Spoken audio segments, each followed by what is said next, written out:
Hi friends, welcome to digital Pathshala class 7। मैं उपेंद्र आपका स्वागत करता हूं डिजिटल पाठशाला की क्लास 7वीं क्लास में। ये न्यू ईयर की सेकंड क्लास है और हमारे कंप्यूटर की 7th क्लास है। लास्ट क्लास में मैंने आप लोगों को बताया था कि दिस पीसी क्या होता है और हम उसके बारे में जान पाए कि पीसी में कैसे फाइलें ओपन होती हैं या दिस पीसी को क्या कहते हैं। आज मैं आप लोगों को बताऊंगा कि फोल्डर हम कैसे बनाएं और फोल्डर हम कैसे क्रिएट करें कि हमारे काम आ जाए। और फोल्डर के आइकन्स में आप लोग ये आइकन्स देख पाते हैं, ऐसे आइकन्स हमारे पास फोल्डर्स में अवेलेबल होते हैं। मोबाइल्स में भी फोल्डर बनते हैं और पीसीज में भी फोल्डर बनते हैं। पहले मैंने क्लियर कर दिया है, मोबाइल और पीसी दोनों ही ऑपरेटिंग सिस्टम से ऑपरेट होते हैं, तो इसमें कोई खास डिफरेंस नहीं होता है। वो माइक्रो है, छोटा है, इसलिए इसमें छोटे विंडो डली हुई है, और ये बिगर विंडो है तो बिगर हैंडलिंग है। तो ज़्यादातर हम लैपटॉप डेस्कटॉप यूज़ करते हैं, तो हम इसके बारे में सीखेंगे आगे। अब हमारे को ये पता होना चाहिए कि हम फ़ोल्डर बनाते क्यों हैं। किसी भी चीज़ को बनाने या रखने की ज़रूरत हमें तभी होती है जब हमें उसकी रिक्वायरमेंट पता लग जाए। आप लोग देखेंगे कि रिक्वायरमेंट में हमें ये पता होना चाहिए कि हम फ़ोल्डर क्यों बना रहे हैं। हम फ़ोल्डर बना रहे हैं कि हम किसी फ़ाइल के ग्रुप को एक साथ रख सकें, ताकि एक सेट बना के रख सकें और वो जल्दी हमें मिल जाए। क्योंकि अगर हम फाइलें लगातार ड्राइव्स में बनाते हैं तो वो ड्राइवें भर जाती हैं और फाइलों को खोजने में दिक्कत होती है। बट अगर हम फाइलों को डिफरेंशिएट करके फोल्डर्स में रख लेते हैं तो हमें आसानी होती है। Folder it's like a bag. आप कोई भी बैग बना लें, आप उसमें स्टेप बाय स्टेप चीज़ों को रखते हैं तो ज़्यादा क्लियर और आसान होता है उसे खोजना। इसलिए हम फोल्डर बनाते हैं। इसको स्टोरेज डिवाइस की किसी भी लोकेशन से बनाया जा सकता है। जहाँ पर स्टोरेज डिवाइस हो उसकी किसी भी लोकेशन को ओपन करके फोल्डर को क्रिएट किया जा सकता है। तो हम यही आगे सीखेंगे कि हम कैसे फोल्डर को बनाएं। कंप्यूटर में और मोबाइल में अलग अलग लोकेशन से फोल्डर्स को बनाया जा सकता है। फोल्डर को हम बना तो लेते हैं, बट ये याद करना बहुत मुश्किल हो जाता है कि हम उसको किस लोकेशन में बना रहे हैं। ये भी मैं क्लियर करूंगा आप लोगों के। ज़्यादातर हम डिस्कस करेंगे इस टाइम पीसी के फोल्डर्स को बनाने में, क्योंकि मुझे रिक्वायरमेंट है कि हम आगे पीसी सीखें। मोबाइल का इसलिए एक्सप्लेन नहीं करता क्योंकि मोबाइल सबके पास होता है, तो अपने अपने मेन्यू सबको पता होते हैं। फोल्डर बनाना रखना उसके फायदे तो मैं आपको बता रहा हूँ, साथ के साथ आप लोग देख लीजिए।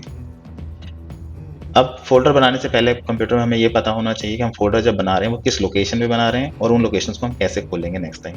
क्योंकि सिर्फ बना के रखना ज़रूरी नहीं है, फ़ोल्डर्स को बना के दोबारा खोजना और किस लोकेशन पे हमने बनाया ये हमारा जानना ज़रूरी होता है। तो हम सबसे पहले ही जान लें, दिस पीसी या कोई भी ड्राइव हम खोलते हैं, उसकी जो हेडिंग में शो होता है, जैसे मैंने कि इस एरो से आपको दिखाने की कोशिश करी, ये पूरी लाइन यहाँ से लेकर यहाँ तक, इस लाइन को हम एड्रेस बार कहते हैं, जिसके एड्रेस से हम पता लगा सकते हैं कि इस समय हम किस लोकेशन पे हैं और अगर हम फ़ोल्डर क्रिएट करते हैं तो कहाँ फ़ोल्डर क्रिएट कर रहे हैं। अगर मैं देखूँ तो मैंने ये स्लाइड करके बता दिया है कि आप देखेंगे कि मैंने एक पाथ बना के दिखाया है कि दिस पीसी में डी ड्राइव में इस टाइम हम अवेलेबल हैं।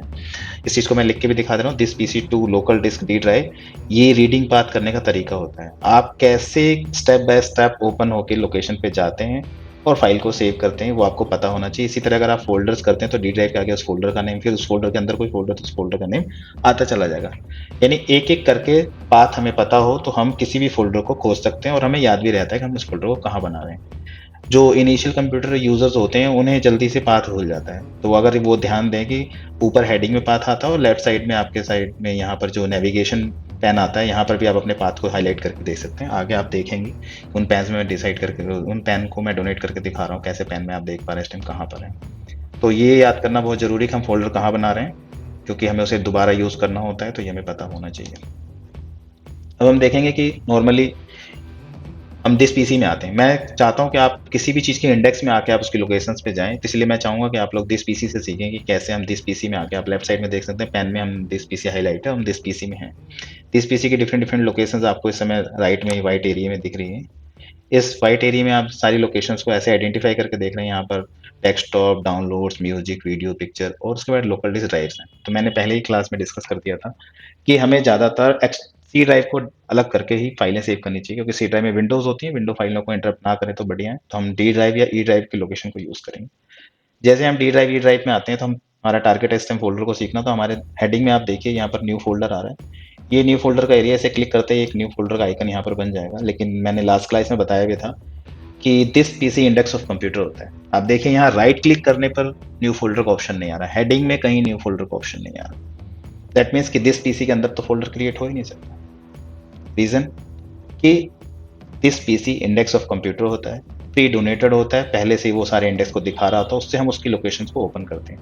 अब हम आगे चलते हैं तो देखेंगे हम इस टाइम डी ड्राइव में, हेडिंग में आप देख सकते हैं हाईलाइट हो रहा है, ब्लैकिश हाईलाइट। इस टाइम हम डी ड्राइव के अपने सिस्टम में हैं। तो डी ड्राइव में हम इसके व्हाइट एरिया पे कहीं भी राइट क्लिक करते हैं तो न्यू आता है, न्यू में फोल्डर का ऑप्शन आता है, यहाँ क्लिक करके पहले मैंने आपको हेडिंग में दिखा दिया, फोल्डर का ऑप्शन ऊपर आ रहा था, फिर मैंने आपको अब यहाँ दिखाया कि राइट क्लिक करके कैसे आप फोल्डर क्रिएट कर सकते हैं। जैसे आप फोल्डर पे क्लिक करते हैं तो एक ये ब्लू कलर का आ जाता है न्यू फोल्डर और एक फोल्डर का आइकन बन जाता है। ये ब्लू एरिया आपको बताता है कि आप यहाँ पर अपना नेम, रिक्वायर्ड नेम डाल लें।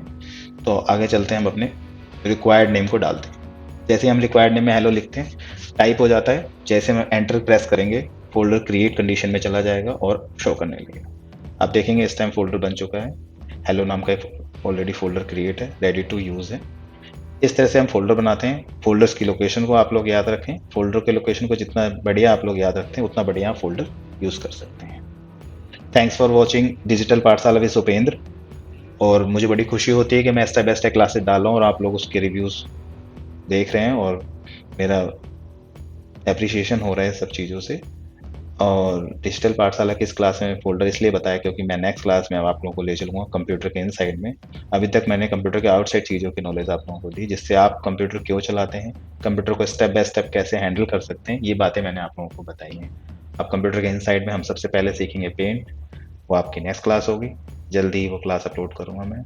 थैंक्स फॉर वॉचिंग डिजिटल पाठशाला विद उपेंद्र।